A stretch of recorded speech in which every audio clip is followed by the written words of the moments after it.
खुद को तारा की जिंदगी से दूर करो उर्वशी।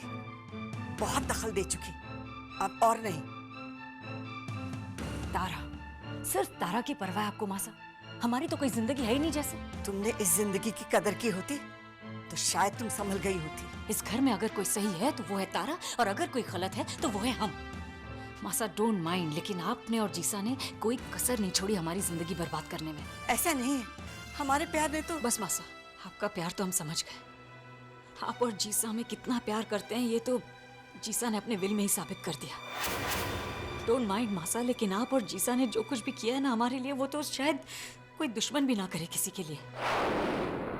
आप समझ नहीं सकती मासा कितनी तकलीफ हुई होगी हमें उस वक्त जब उस विल को हमारे सामने पढ़ा गया। अगर जीसा को सब कुछ तारा के नाम पर ही करना था तो ठीक है, लेकिन कम से कम एक बार हमें बता तो दिया होता। हम थोड़ी जीसा को रोक सकते थे, लेकिन इस तरह हमारी सबके सामने बेइज्जती तो नहीं होती। अब नहीं जानती मासा, हमारा तो जी चाहा कि भगवान करे इसी वक्त धरती फट जाए और हम उसमें समा जाए। कम से कम अपने घर में इस तरह बेइज्जत तो ना होना पड़ता हमें मासा।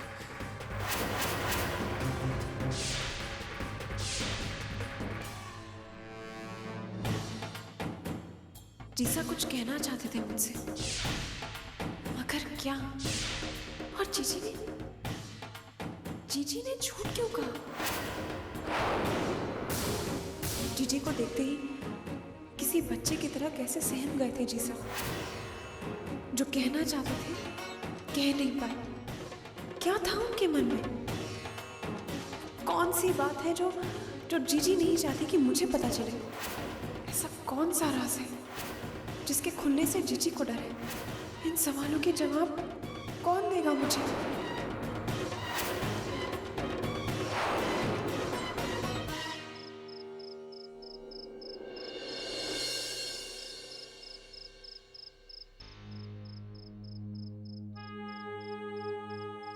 कहाँ खोई हो सलोनी?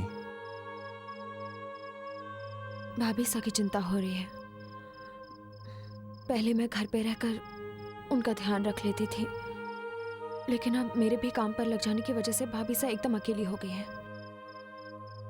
डरती हूँ कि जीजी कहीं उनके साथ ऐसा खेल ना खेल जाए जिसका हम में से किसी के पास कोई तोड़ ना हो। तुम्हारी चिंता बिल्कुल जायज है सलोनी। अब हमें और भी ज्यादा सावधान रहना होगा। तारा भाभीसा के जीसा का बताया हुआ राज और ऊपर से वो बात की उर्वशी जी ने बचपन में एक बार भाभीसा की जान लेने की कोशिश की थी। कुछ भी नहीं भूला हूं मैं। मुश्किल यह है कि हम भाभीसा को वो राज बता भी नहीं सकते।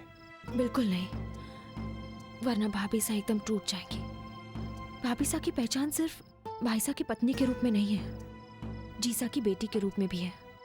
उनके लिए तो ये जानना कि वो जीसा की बेटी नहीं है अपनी पहचान खोने के समान होगा। हमें भाभीसा से वो राज भी छुपाए रखना होगा और साथ ही साथ भाभीसा की सुरक्षा का भी पूरा ध्यान रखना होगा। वैसे अच्छी बात यह है कि भाभीसा की मासा यहाँ ही हुई है। लेकिन मासा जीजी की तरह चालाक नहीं है। हम भाभीसा को उनके भरोसे नहीं छोड़ सकते। अब तो माताजी महाराज का ही आसरा है कि वो हमें शक्ति दे कि हम भाभीसा की पूरी तरह हिफाजत कर सकें।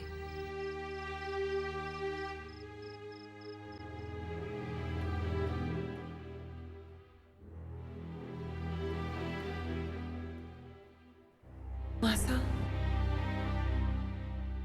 क्या हुआ तारा? नींद नहीं आ रही? हाँ मासा। क्या बात है बेटा, तुम कुछ ज्यादा परेशान लग रही हो। मासा, एक ही बात मुझे परेशान की जा रही है कि जीसा मुझे क्या बताना चाहते थे। क्या आप कुछ जानती हो उसके बारे में? हम अगर जानते तो क्या हम तुम्हारा दर्द नहीं मिटा देते? फिर भी मासा, कुछ तो पता होगा आपको उसके बारे में। आप मुझसे कोई बात छुपाएंगी तो नहीं ना? जब तक ये बात छुपी रहेगी मेरी परेशानी नहीं जाने वाली।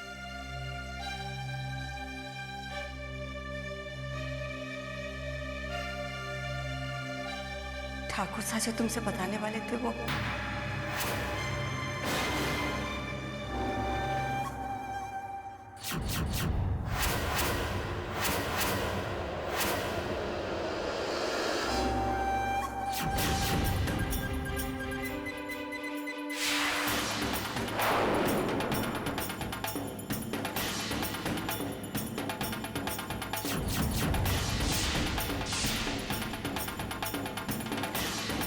सच बता दे बेटा, हमें कुछ भी नहीं मालूम।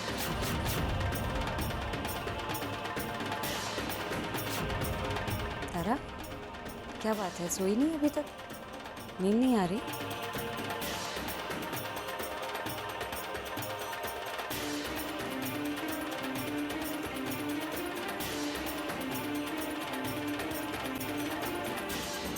मुझे आपसे कुछ पूछना है जीजी। आपने मुझसे झूठ क्यों कहा कि जीसा मुझे वसीयत वाली बात बताना चाहते थे? मैं जान चुकी हूँ जीजी कि वसीयत वाली बात आपको पता नहीं थी, और जीसा ने भी आपको इस बारे में कुछ नहीं कहा। सही कह रही हूँ ना मैं? तुम ठीक कह रही हो, हमने झूठ कहा था, लेकिन हमारे पास और कोई रास्ता नहीं था तारा, हम मजबूर थे। तारा, हम नहीं चाहते थे कि तुम इस बात को सोचकर अंदर ही अंदर घुटती रहो हर वक्त। इससे तुम्हारी मनस्थिति पर फर्क पड़ सकता था। देखो तारा, सच बात तो यह है कि जीसा की वो बात जो कोई नहीं जानता है, वो जीसा के अंतिम सांस के साथ ही चली गई। अब हम सबकी भलाई इसी में है कि हम उस बात को भूल जाएं। हमारे ख्याल से तुम भी इस बात को भूल जाओ, जाकर थोड़ा आराम कर लो।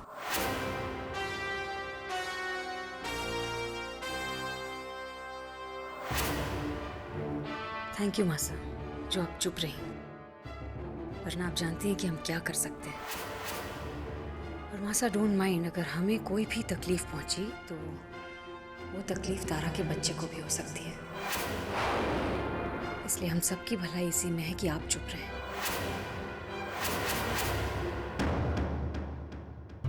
अरे तारा, तुम कहाँ चली गई?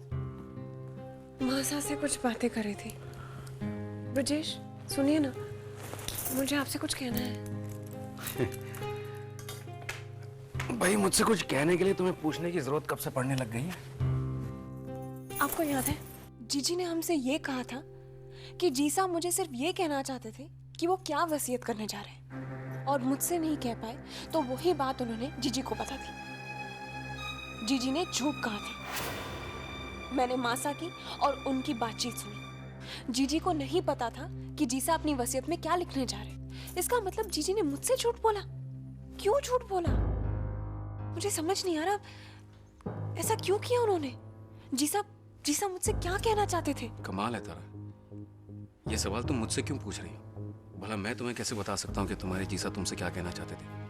और उर्वशी जी ने तुमसे झूठ क्यों बोला, ये सवाल तो तुम्हें उर्वशी जी से ही करना चाहिए ना। किया था मैंने उनसे ये सवाल, लेकिन उन्होंने मुझसे कहा कि वो ये नहीं चाहती थी कि मैं परेशान हुई सोचकर कि जीसा मुझसे क्या कहना चाहते थे, इसीलिए उन्होंने झूठ कहा मुझसे। लेकिन मुझे नहीं लगता कि That's very nice of her, तारा। इससे तो यही बात साबित होती है ना कि उर्वशी जी के पास सिर्फ प्यार भरा दिल ही नहीं, बल्कि दिमाग भी रखती हैं। तुम्हें तो भगवान का शुक्रगुजार होना चाहिए कि तुम्हें उर्वशी जी जैसी बहन मिली है, जो तुम्हारा इतना ध्यान रखती है, इतना चाहती है तुम्हें। एनीवेज, मैं भी तुमसे यही कहूंगा, भूल जाओ कि तुम्हारे जीसा तुमसे क्या कहना चाहते थे, और शांति से सो जाओ। Good night.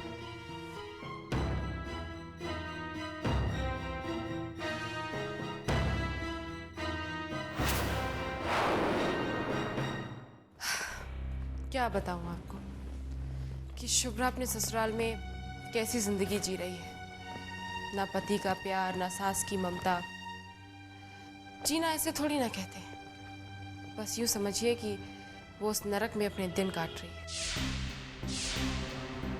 वो तो अच्छा हुआ कि मुझे सारी बातें पता चल गई। फिर मैंने जवाई सा और उसकी सासू को सही रास्ता दिखाया। मैंने उन्हें बहुत समझाया कि देखिए, शुभ्रा आपके परिवार का हिस्सा है, उस पर जुल्म मत ढाइए। फिर कहीं जाके उनकी आंखें खुली और उन्होंने मुझसे वादा किया कि वो शुभ्रा को अब कभी तकलीफ नहीं देंगे। कावेरी बेटा, बेटा तेरा लाख लाख शुक्र है, तूने मेरी बच्ची की जिंदगी बचाकर हमेशा हमेशा के लिए मुझे अपना एहसानमंद बना लिया है। ऐसा क्यों कह रही है मम्मी जी? शुभ्रा तो मेरी छोटी बहन की तरह है। अगर मैं उसके बारे में नहीं सोचूंगी तो फिर और कौन सोचेगा? पर जो भी हो, उसने ये जो जल्दबाजी में कदम उठाया ना, उसे नहीं उठाना चाहिए। आज तो मैंने जाके उसके ससुराल वालों को सही रास्ता दिखा दिया, मगर कल का क्या भरोसा, फिर से उन्होंने राह बदल दी तो। सही कह रही हो तुम, आने वाला कल किसने देखा है। काश जब शुभ्रा अपनी शादी का फैसला ले रही थी उस वक्त सलोनी उसके साथ होती, तो सलोनी उसे ये गलत कदम कभी नहीं उठाने देती। पापा जी, विनाश काले विपरीत बुद्धि। शुभ्रा के सर पर उस समय भूत सवार था। सलोनी दी के होने या ना होने से कोई फर्क नहीं पड़ता। अब हम भी तो उसके साथ थे, कितना समझाए, क्या वो मानी?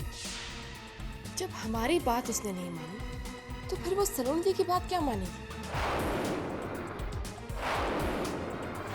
हद हो गई। सलोनी सलोनी सलोनी देवी हो गई है इनके लिए तो सलोनी। जाने उसके नाम की माला जपना कब बंद करेंगे ये लोग।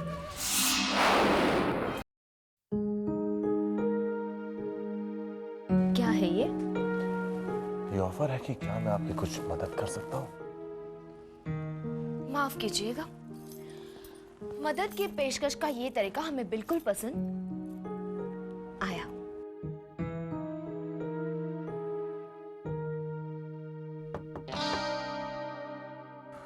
इस वक्त कौन आ गया?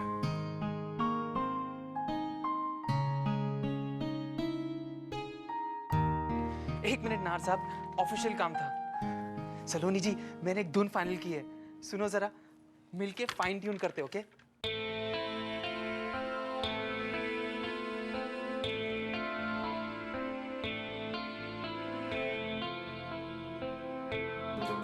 युग युग युग युग युग, एक मिनट। ये काम बहुत अर्जेंट है, क्या कल सुबह नहीं हो सकता? जी हो सकता है, लेकिन नार साहब अभी तो सिर्फ 12:30। सलोनी जी, हम लोग कल मिलते हैं। फोक सिंगर्स की रिकॉर्डिंग के लिए जाना है, ठीक 5:30 बजे। सुबह 5:30 बजे? जी, एक्चुअली कोई रिकॉर्डिंग स्टूडियो खाली नहीं था और कल रिकॉर्डिंग होनी बहुत ज़रूरी है। वैसे सलोनी जी, आपका आना तो बहुत ज़रूरी था। आप ना चाहे तो नो प्रॉब्लम, मैं कुछ एडजस्ट करने की कोशिश कर लूँगा। नहीं, कोई बात नहीं। काम के बारे में मैं लापरवाही नहीं कर सकती। मैं सुबह तैयार रहूंगी। तो ठीक है, I'll wait for you. Okay? Good night. Bye.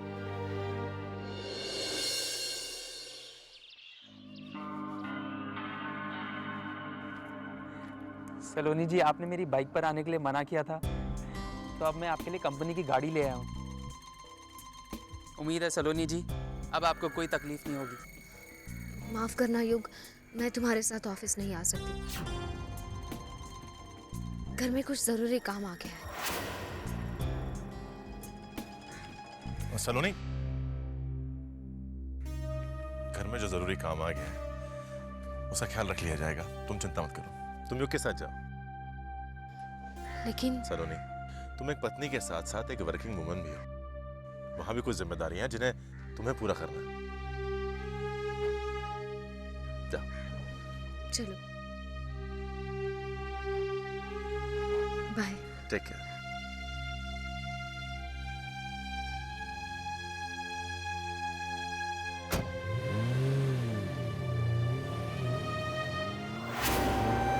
Nahar बन्ना, ये सुबह सुबह सलोनी जी कहाँ चली गई? वो ऑफिस में कुछ काम था। चलो अच्छा है अहमद से कि बहुत लकी हैं सलोनी जी।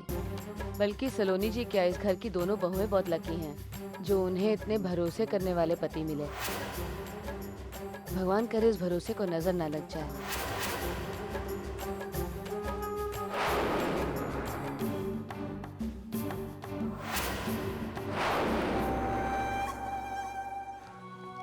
Brajesh ji, good morning Urvashi ji. Good morning. Brajesh ji, if you don't mind, आप प्लीज़ थोड़ा सा समय निकाल कर हमारे साथ आज यूनिवर्सिटी चल सकेंगे? हम अपने ट्रांसफ़र के लिए अप्लाई कर रहे हैं। डिलीवरी के बाद हम इस शहर में नहीं रहना चाहते। आपके इस फैसले की वजह जान सकता हूँ? देखिए ब्रजेश जी, हम 9 महीने तक इस बच्चे को अपनी कोख में रखकर तारा के हाथ में सौंप देंगे। हमारे लिए तो ये बात सोचना भी तकलीफ दे है कि एक ही घर में रहकर वो बच्चा हमारा अपना नहीं होगा, और इस घर में रहकर इस बात को स्वीकारना हमारे लिए और भी मुश्किल होगा कि हमारा बच्चा हमें ही माँ नहीं कह पाएगा। फ्रैंकली स्पीकिंग ब्रिजेश जी, इतने समय तक इस घर में आपके साथ रहकर आपके लिए भी हमारे दिल में जगह तो बनी गई है। अब इस बच्चे के हो जाने के बाद हमारी जिंदगी में जो खालीपन आएगा उसे हम इस घर में रहकर सह नहीं पाएंगे। इसलिए हम कहीं और जाना चाहते हैं, प्लीज। उर्वशी जी, मैं आपकी भावनाओं को अच्छी तरह से समझता हूँ, लेकिन उस बच्चे को जन्म देने से आपकी जिम्मेदारियां खत्म नहीं हो जाती है। उस बच्चे को थोड़े वक्त तक आपकी जरूरत पड़ेगी, और फिर बच्चा क्या, अब तो आपने इतने वक्त में हमारे दिल में भी जगह बना ली है।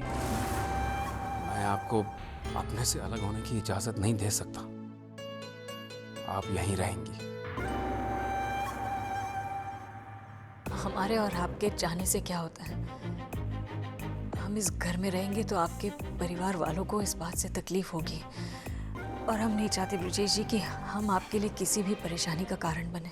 उर्वशी जी, किसी को कोई परेशानी नहीं होगी, और अगर होगी भी तो मैं उसे संभालूंगा। आप मेरी पत्नी हैं और आपको पत्नी का हक दिया जाएगा। अब आपको यहीं रहना है हमारे साथ। हमारे साथ? मेरे साथ।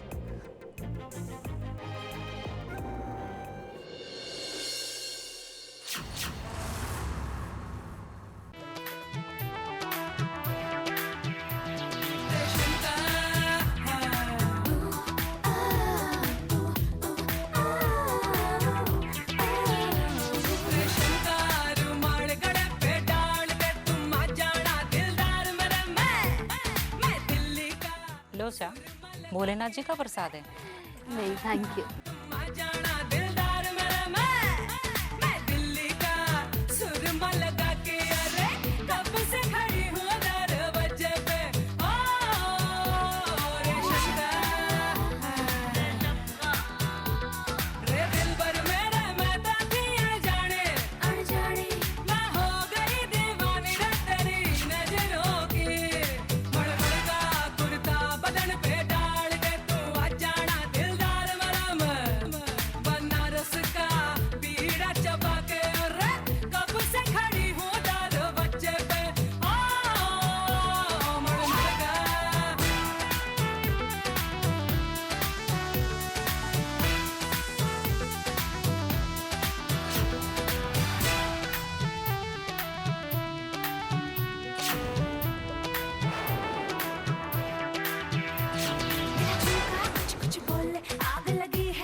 ये लो, इसमें भंग नहीं है, शुद्ध दूध की ठंडाई।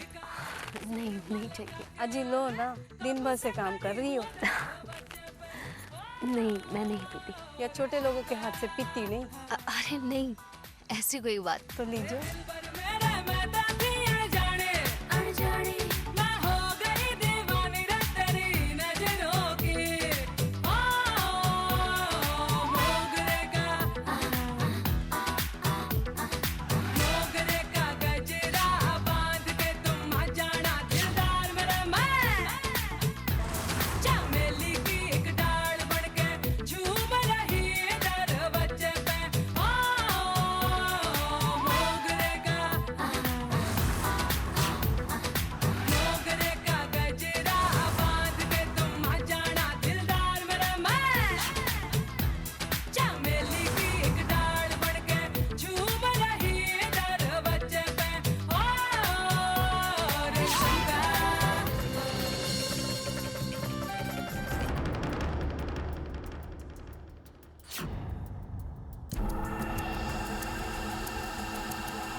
युग, मुझे मेरा सिर,